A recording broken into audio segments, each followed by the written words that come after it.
अल्लाह ताला का शुक्र अदा करता हूँ, न्यायालय का बेइंतहा शुक्र अदा करता हूँ कि माननीय न्यायालय के आदेश पर मुझे मौका मिला और ये बाबा भीमराव अंबेडकर जी के संविधान की बदौलत ये मौका मुझे मिला है कि यहाँ के अगर एक दिल्ली का मुख्यमंत्री चुनाव प्रचार के लिए जेल से बाहर आकर वोट की अपील कर सकते हैं, तो एक आम आदमी नागरिक इस देश के संविधान के अनुसार न्यायालय के आदेश पर आकर वो भी अपने लिए वोट की अपील कर सकता है और अपील करने का मौका मुझे आज ये अल्लाह के करम से न्यायालय के आदेश पर मिला है। मेरे पास नया कहने के लिए कुछ भी नहीं है, सभी कुछ पुराना है जिससे सभी लोग जानते हैं, सब वाकिफ हैं। बहुत सारी पाबंदियां भी हैं मुझ पर और मैं न्यायालय का पूरा सम्मान करते हुए मैं कोई भी लाइन क्रॉस नहीं करूंगा। दिल्ली का चुनाव दिल्ली की दो मुख्य पार्टी लड़ रही हैं जो पिछले 10 साल से लगातार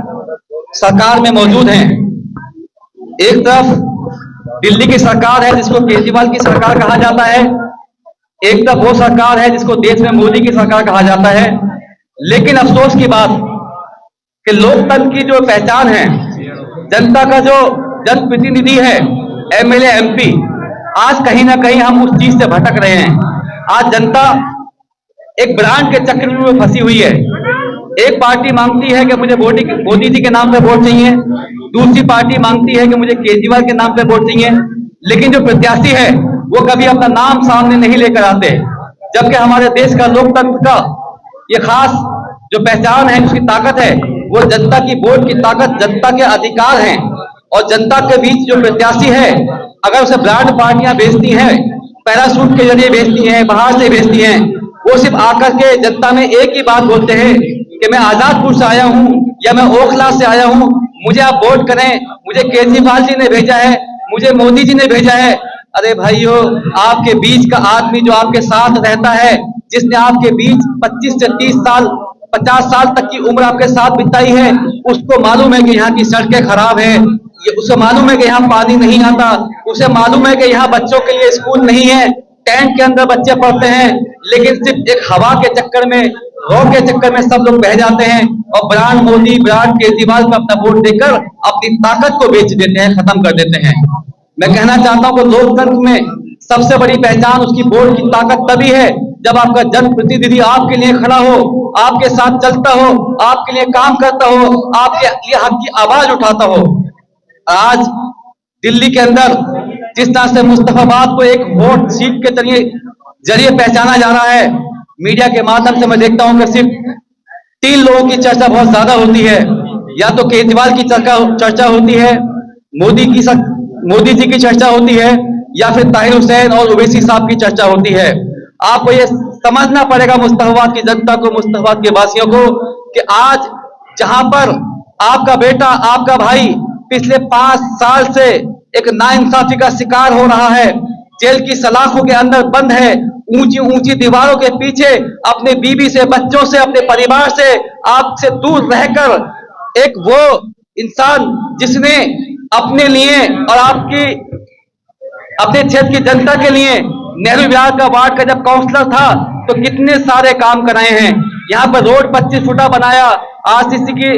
गलियों से नाले सब बनाए, वो ताकत थी आपके बोर्ड की, आपके अपने काउंसलर की, जिसने यहाँ ये सब काम कराए। लेकिन पिछले 10 साल से जो सरकार को काम करने चाहिए थे वो मुस्तफाबाद में काम नहीं हुए, क्योंकि सिर्फ हमारे पास जब ये लोग आते हैं तो सिर्फ एक ही चीज बोलते हैं कि हमें बीजेपी को हराना है, इसलिए हमें वोट दो। अरे आज मैं कहना चाहता हूं कि हमें अपने बच्चों का भविष्य संभालना है, हमें अपने बच्चों के लिए स्कूल बनाने हैं, हमारे अपने बच्चों के लिए यहाँ पर जो आने वाला समय है उसके लिए सुरक्षा का बड़ा मुद्दा है कि जिस तरह से आज हमारे साथ एक तरफा नाइंसाफी होती है, कोई हमारे हक की आवाज नहीं उठाता, कोई हमारे इंसाफ की लड़ाई नहीं लड़ता, हमें अकेला छोड़ दिया जाता है, लावारिस छोड़ दिया जाता है, और उस वक्त सब लोग अपना शिकार करने के लिए हमसे झपट पड़ते हैं और हम उसके शिकार हो जाते हैं। मैं कहना चाहता हूँ आज ये तमाम चीजों को देखते हुए अरविंद केजरीवाल जी ने जब मुझे अपना काउंसलर का चुनाव लड़ाया था, टिकट देकर मुझे पार्षद बनाया था, और मैं पार्षद बना यहाँ से, मैंने उनकी सरकार के साथ पूरी वफादारी से, ईमानदारी से पार्टी के लिए काम किया। लेकिन जब एक मुसीबत मेरे ऊपर आई और जो षड्यंत्र रचा गया उस षड्यंत्र के अंदर जब मुझे फंसाया गया तो अरविंद केजरीवाल जी ने मुझे बाहर का रास्ता दिखा दिया। मेरी सच्चाई बिना जाने, मुझे बिना माने पहचाने, सब कुछ जानते हुए मुझे उन्होंने पार्टी से बाहर निकाल दिया। मैं मानता हूं कि यह आपकी पार्टी का कहीं ना कहीं एक प्लान था, एक लोकतंत्र था, लेकिन मेरे बाद जब मनीष सिसोदिया जी को अंदर डाला गया तो उन्हें क्यों नहीं पार्टी से बाहर निकाला? सत्येंद्र जैन को अंदर जेल भेजा गया तो उन्हें क्यों नहीं पार्टी से बाहर निकाला गया? पार्टी से बाहर तो निकालना छोड़ो, उनसे इस्तीफा भी नहीं लिया गया। यहाँ तक कि सिर्फ सीएम मुख्यमंत्री जी भी जेल गए और सिर्फ ये भाजपा की नीतियों के कारण। लेकिन दो तरह के कानून आपकी पार्टी में, दो तरह का लोकतंत्र आपकी पार्टी में क्यों? कि ताहिर हुसैन अगर मुसलमान है तो उसे पार्टी से बाहर का रास्ता दिखाया जाएगा। अगर सत्येंद्र जैन, मनीष सिसोदिया, अरविंद केजरीवाल अगर आप पार्टी के मुखिया हैं तो उनके ऊपर कोई कार्रवाई नहीं होगी। दूसरी तरफ अभी आपने एक चीज और देखी कि उधर जो हमारे एक विधायक हैं नरेश बालियान, उनकी पत्नी को, जिनके ऊपर मकोका का केस लगा है, उनको टिकट देकर पार्टी चुनाव मैदान में उतारती है। लेकिन मेरे परिवार को, मेरे बच्चों को मुझे कोई मदद भी नहीं दी जाती, यहाँ तक कि मुझे कोई कानूनी मदद भी नहीं गई। आज समझना पड़ेगा मुस्तफाबाद की जनता को कि अपनी लड़ाई, अपनी पहचान, अपनी इंसाफ की खातिर आज पतंग का बटन दबाकर एक मौका ओवैसी साहब ने जो मुझे दिया है, जिसकी आवाज संसद से, सड़क से लेकर संसद तक गूंजती है, उस आवाज को बुलंद करने के लिए, एक इंसाफ की खातिर, हक की खातिर ये मौका आप लोगों को, ताहिर हुसैन को देना है। और मैं वादा करता हूं कि जितनी हिम्मत से, ताकत से मैं पहले भी जनता के लिए काम करता था,